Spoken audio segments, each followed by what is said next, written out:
Why does a guy who has never spent a single day in a tree stand walk into the woods on opening morning and kill a buck that the veteran who has hunted that property for 10 years has never been able to close the deal on? Because it happens every single season, across every state in the whitetail range, and the experienced hunters who watch it happen always blame luck. It is not luck. The beginner is doing 4 things differently from the experienced hunter, and every one of those differences gives the beginner a measurable advantage that the veteran lost years ago without realizing it. I have been hunting whitetails for 27 seasons. I have filled my share of tags, but I have also watched 3 first-time hunters on my properties kill bucks that I had been chasing for 2 and 3 years, and every single time I told myself it was beginner's luck, because admitting the truth was harder. The truth is that the beginner's approach is cleaner, less contaminated by habit, and more aligned with how deer actually behave than the approach I had built over decades of doing the same things the same way. If you have watched a beginner outperform you in the field, I want to hear what happened. Stay until the end, because the 4th reason is the one that experienced hunters will argue with the most, and it involves a decision you make every single sit that you think is helping you, but is actually the reason you drive home with an empty truck. Reason 1. The beginner hunts new ground with no history. The experienced hunter returns to the stand where he killed a buck 5 years ago, because that memory is powerful. It is proof. It is validation. He sat in that tree, he made the shot, and the deer fell. That stand works. Except it does not work anymore. It worked once, 5 years ago, under conditions that no longer exist. The crop rotation changed. The bedding cover shifted after a timber harvest on the adjacent property. The neighbor put up a new stand 200 yards away, roughly 2 football fields, and the pressure from that stand rerouted the travel corridor. But the experienced hunter returns to his proven stand because the memory of success is stronger than the evidence of change. The beginner has no memory. He has no proven stand. He walks into the woods with fresh eyes and picks a spot based on what the ground is telling him right now, not what it told someone else 5 years ago. He finds the fresh rub line, the active scrape with dark wet soil, the trail convergence where 3 paths merge into one, and he sets up on it because he has no reason to walk past it toward a different tree that killed a buck half a decade ago. I hunted a stand on my SE Ohio lease, that rolling hardwood and strip mine reclamation country between Caldwell and Woodsfield, where the abandoned coal roads create travel corridors through regenerating timber, and the deer use them like highways. For 6 consecutive opening mornings based on a 140 class 10-point, I killed there my first season on the property. 6 years, same stand, same entry route, same expectations. In year 7, a first-time hunter I brought as a guest asked if he could set up on a ridge saddle, which is the low point between 2 ridge tops that acts as a natural funnel for deer crossing between them, that he noticed on the walk-in. The saddle was 400 yards from my stand, roughly 4 football fields. I told him it looked fine and thought nothing of it. He killed a 130 class 8-point at 7:15 a.m. I sat in my proven stand and saw 0 deer. He saw the terrain with fresh eyes. I saw the terrain through the filter of a 6-year-old memory. He hunted what was there. I hunted what used to be there. That was the morning I started rethinking everything. There is a line from the book Big Woods Bucks that I think about every time I catch myself walking toward a familiar tree. The line says, "Do not be a creature of habit just because you shot a buck from a certain spot 5 years ago, because it does not mean you will ever shoot another one there."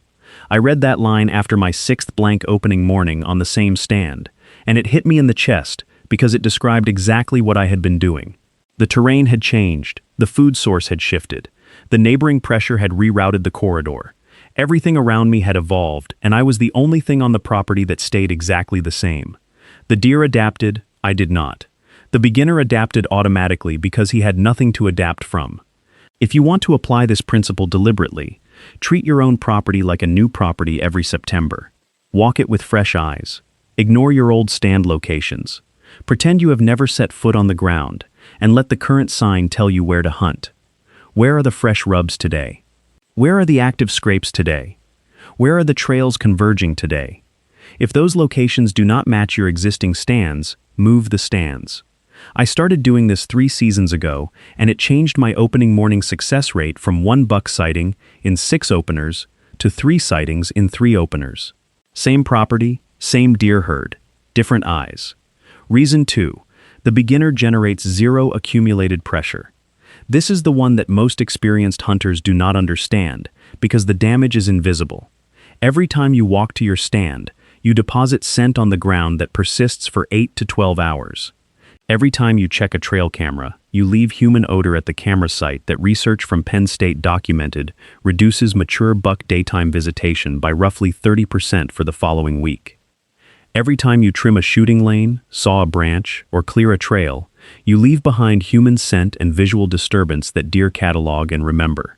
An experienced hunter, who has hunted the same property for 10 years, has deposited 10 years of accumulated human pressure on every trail, every stand location, and every camera site.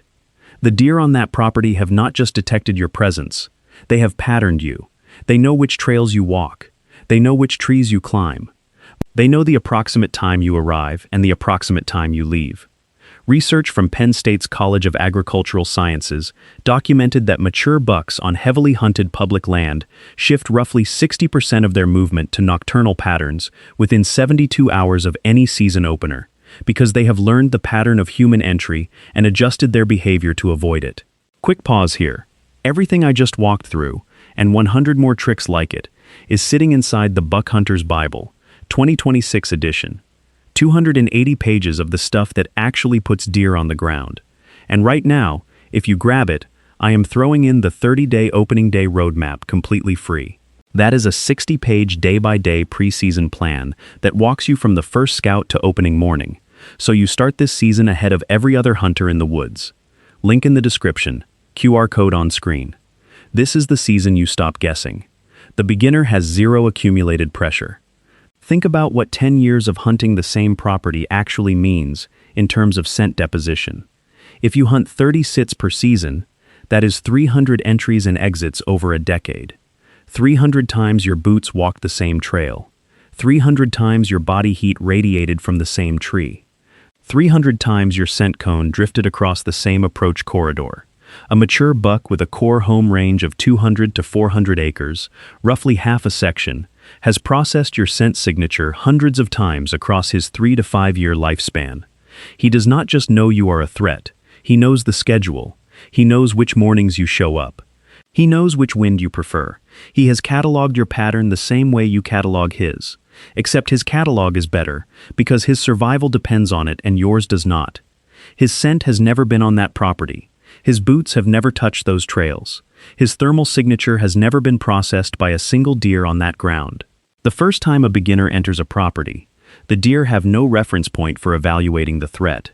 They detect a novel scent and process it with caution, but without the immediate flight response that a familiar human scent signature triggers in a deer that has been avoiding that same scent pattern for 3 or 4 seasons. I brought a friend to my NW Pennsylvania property, that mixed hardwood and hemlock country between Warren and Kane, where the Allegheny National Forest timber creates massive unbroken canopy and the deer bed in hemlock thickets so dense you cannot see 15 yards into them, roughly the distance from the free throw line to the basket. He had never hunted the property. He had never walked the trails. His scent did not exist in the deer's memory bank. He set up 80 yards from a hemlock thicket, roughly 3/4 of a football field, on a trail I had avoided for 3 seasons because I had blown 2 does out of it on consecutive sits and assumed the deer had abandoned the trail. He killed a 3.5-year-old 8-point at 9 a.m. The deer was using the trail the entire time. The deer had abandoned the trail when I was present because the deer had associated that trail with my scent. When a novel scent appeared instead, the deer returned to its normal travel pattern. The trail was not dead. I had killed it. My accumulated pressure on that specific corridor had trained the deer to avoid it during daylight, and the beginner's clean entry brought the corridor back to life. Look, I am going to be straight with you. Everything I am walking through in this video is just a small piece of what is inside the Buck Hunter's Bible, 2026 edition. 280 pages, 101 field-tested tricks. And right now, you also get the 30-day opening day roadmap free with it. A 60-page day-by-day plan that gets you ready before the season even starts. I do not know how long that bonus stays in the deal, but if you have been watching these videos and thinking this could be my season, that is the move. Link in the description below, QR code on screen. Make this the year. Reason 3. The beginner does not overanalyze the shot. The experienced hunter waits. He waits for the quartering away angle, which is when the deer is angled slightly away from you, exposing the vitals behind the front shoulder, for the most effective shot placement. He waits for the buck to take one more step into the shooting lane. He waits for the wind to be dead perfect. He waits for the deer to stop behind the perfect opening. And while he waits, the buck walks behind a tree, turns, catches a swirl of scent, and disappears into the timber without offering the textbook shot the experienced hunter was waiting for. The beginner does not know what the textbook shot looks like. He knows the deer is standing at 25 yards, roughly the distance from home plate to first base. He knows his broadhead is sharp. He knows the pin is behind the front leg. He draws, picks a spot, and releases. And the arrow hits the kill zone because the kill zone on a whitetail is roughly the size of a dinner plate, about 8 to 10 inches in diameter. And the beginner was aiming at the whole plate while the experienced hunter was trying to hit a specific spot on the rim. A buddy of mine in central Kansas, that flat wheat and CRP grassland country west of McPherson, where the timber is limited to creek-bottom cottonwoods and hedgerows, and the deer travel predictable routes between open prairie and the shelter of those narrow tree lines, passed on a 135 class buck at 22 yards last November, because the angle was slightly quartering to instead of quartering away. He told me at camp that the shot was too risky. I asked him how many times in his career a 135 class buck had stood at 22 yards in shooting light. He said once. That once was a shot he did not take, because he was waiting for a shot that did not exist in that moment. The beginner would have shot. The beginner would have a deer on the wall. The experienced hunter has a story about the one that got away. I am not suggesting that you take bad shots. Ethics and shot discipline are non-negotiable. A shot you cannot make cleanly is a shot you should not take. But there is a difference between a bad shot and an imperfect shot. A broadside presentation at 22 yards with a clear lane is not a bad shot. It is not the textbook quartering away the articles told you to wait for, but it is a clean kill shot at a distance where your equipment is accurate and your broadhead will pass through both lungs. The experienced hunter has been trained by 15 years of articles and videos to wait for textbook conditions that occur on roughly 1 out of every 5 encounters. The beginner has been trained by nothing. He sees a deer, he sees a clear shot, and he takes it. And 4 out of 5 times, that shot is perfectly lethal. I have my own version of this story. I passed on a 3.5-year-old buck at 30 yards my 12th season because I wanted him to walk 5 more yards into a lane where the angle was better. He never took the 5th step. He turned, walked back into the cedars, and I never saw him again in daylight. I spent 14 more days in the stand that season and killed nothing. If I had taken the 30-yard shot, my season would have been over in November. Instead, it ended in January with an unfilled tag and a notebook entry that reads "Waited for perfect, got nothing." That entry is 15 years old, and I still think about it every time a deer walks into marginal range. Reason 4 is the one I promised at the beginning, and it is the one that experienced hunters are going to push back on the hardest. The beginner stays in the stand longer, not because he is more disciplined, not because he read a book about all-day sits, because he does not know when to leave. The experienced hunter has expectations. He knows the morning activity window typically closes by 9 a.m. He has read the articles about first light movement patterns. He has 15 years of data in his head that tells him if he has not seen a deer by 9, the morning is over. So he climbs down at 9:15, walks out through the very corridors the deer are using, and drives home thinking the property was empty. The beginner does not know the morning is supposed to be over by 9. He packed a sandwich. He has nowhere else to be. He sits in the stand at 9:15 when the experienced hunter is climbing down. He sits at 10:30 when the morning thermals are shifting and the first midday buck movement begins. He sits at 11:45 when a doe enters the clearing 40 yards away and a buck follows her 3 minutes later. Research from the National Deer Alliance documented that roughly 30 to 40% of mature buck movement during peak season occurs between 10 a.m. and 2 p.m. That means the experienced hunter who leaves at 9 a.m. is walking away from roughly 1/3 of the available mature buck movement every single sit. Not once. Every sit.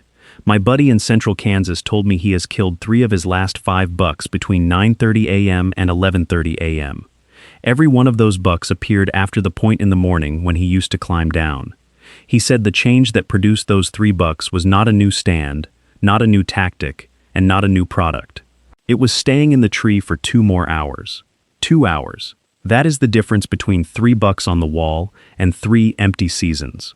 Across a 30-sit season, the experienced hunter is present for roughly 70% of the available movement window. The beginner who stays until noon is present for roughly 90%. Over 5 seasons, that 20% difference produces 30 to 40 additional hours of coverage during the exact midday window when mature bucks are moving. My notebook confirms this. Out of 12 mature buck sightings I have recorded in the last 5 seasons, 5 occurred after 9:30 a.m. 3 of those 5 occurred after 10:30 a.m. on sits where I had seriously considered climbing down 30 minutes earlier.